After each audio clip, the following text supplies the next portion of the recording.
इन दिनों देश में बयार चल रही है राजनीति, और राजनीति केवल सत्ता पाने का प्रयोगशाला हो सकती है, चाहे वो दिल्ली में हो या बहरहाल बिहार में हो या मध्य प्रदेश में। अभिवादन स्वीकार कीजिए बालकृष्ण भाविस्कर का, और बात करते हैं कि आजकल देश में जो बयार चल रही है वो केवल और केवल सत्ता पाने की भूख विभिन्न राजनीतिक दलों में सीधी सीधी दृष्टिगत हो रही है।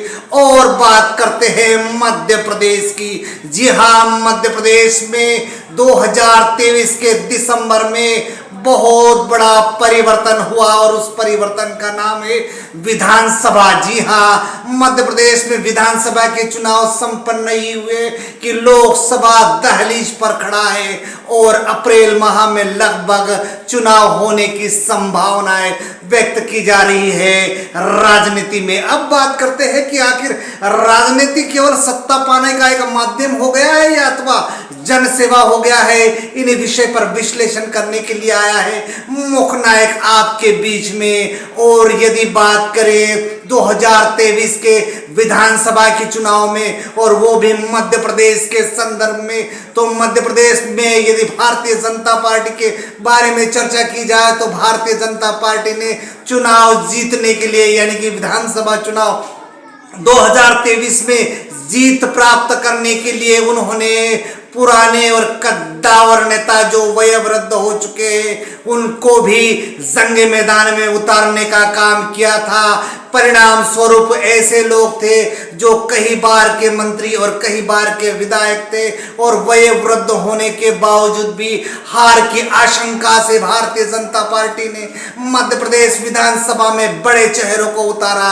हालांकि उसमें उनको जबरदस्त जीत हासिल हुई, किंतु एक बात जरूर सामने आई कि उसमें कुछ जो बड़े नेता है, जिनमें सेंधवा विधानसभा से अंतर सिंह आर्य और बड़वानी विधानसभा से प्रेम सिंह पटेल का नाम उल्लेखनीय है, इन दो कद्दावर नेताओं की इस बार भी हार हुई है। हालांकि सेंधवा और बड़वानी की परिस्थितियां विभिन्न दृष्टिगत हुई थी, और जहां तक सेंधवा का सवाल है, सेंधवा विधानसभा में भारतीय जनता पार्टी कुछ ही मतों से हारी है, यानी कि अंतर सिंह आर्य जी का जो इस समय परिणाम आया विधानसभा में वो कुछ ही अंतराल से हारे हैं, लेकिन बड़वानी में बड़ा अंतराल दृष्टिगत हुआ।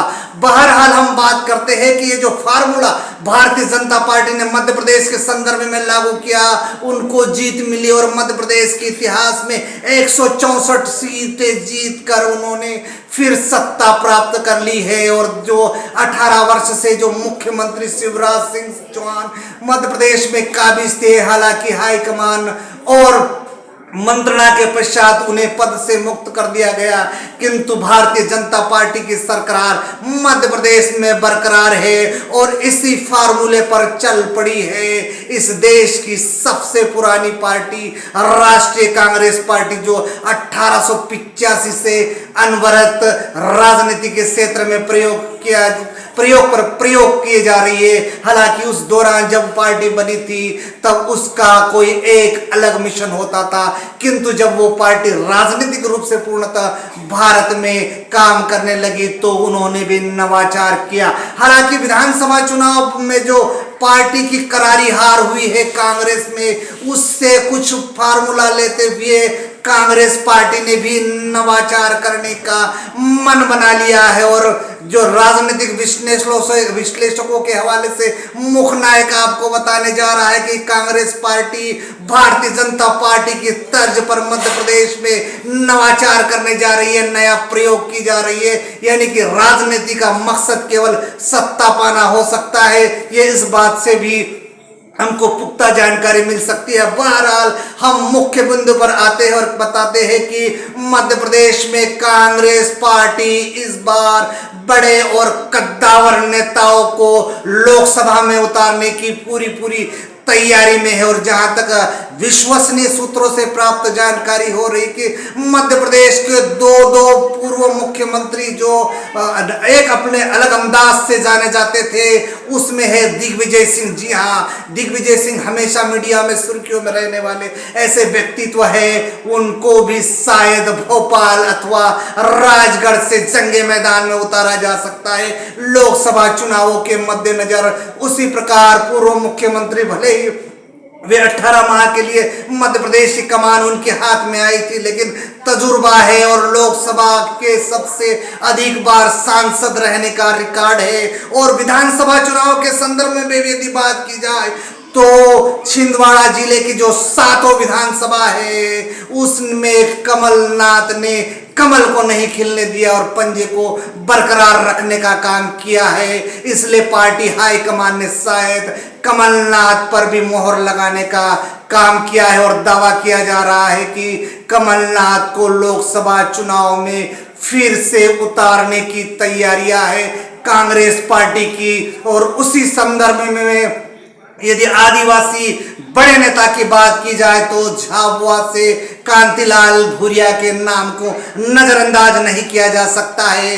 इसलिए कांतिलाल भूरिया जो कि मध्य प्रदेश कांग्रेस कमेटी के प्रदेश अध्यक्ष रहे हैं, वे भी लोकसभा चुनाव में ताल ठोक सकते। उसी प्रकार निमाड़ के कद्दावर नेता सुभाष यादव, जी हाँ, सुभाष यादव मध्य प्रदेश के उप मुख्यमंत्री रहे और कद्दावर नेता के नाम से जाने जाते हैं। और उन्हीं के सुपुत्र है 50 वर्षीय पूर्व कैबिनेट मंत्री अरुण यादव। जी हाँ, ये वही अरुण यादव है जो कैबिनेट में मंत्री रहने के साथ साथ पूर्व मध्य प्रदेश के मुख्यमंत्री शिवराज सिंह के गढ़ में कड़ी टक्कर देने गए थे। हालांकि करारी हार का मुंह उनको देखना पड़ा, तो उनका नाम भी लोकसभा में आने की पूरी संभावनाएं दृष्टिगत हो रही है। इसलिए जो भारतीय जनता पार्टी ने मध्य प्रदेश में नवाचार किया उसमें सफलता अर्जित करी, उसी तर्ज पर लोकसभा में कांग्रेस पार्टी भी इन बड़े चेहरों को उतारने की पूरी तैयारी में जुट गया है। ये विश्वसनीय सूत्रों के अनुसार मुख्य नायक को जानकारी मिल रही है और आप तक पहुंचा रहे हैं। तब तक आप इस चैनल को सब्सक्राइब कीजिए और तमाम राजनीतिक घटना जो मध्य प्रदेश के संदर्भ में हो, चाहे बड़वानी जिले के संदर्भ में है, आपको अपडेट कराता रहेगा मुख्य नायक। नमस्कार।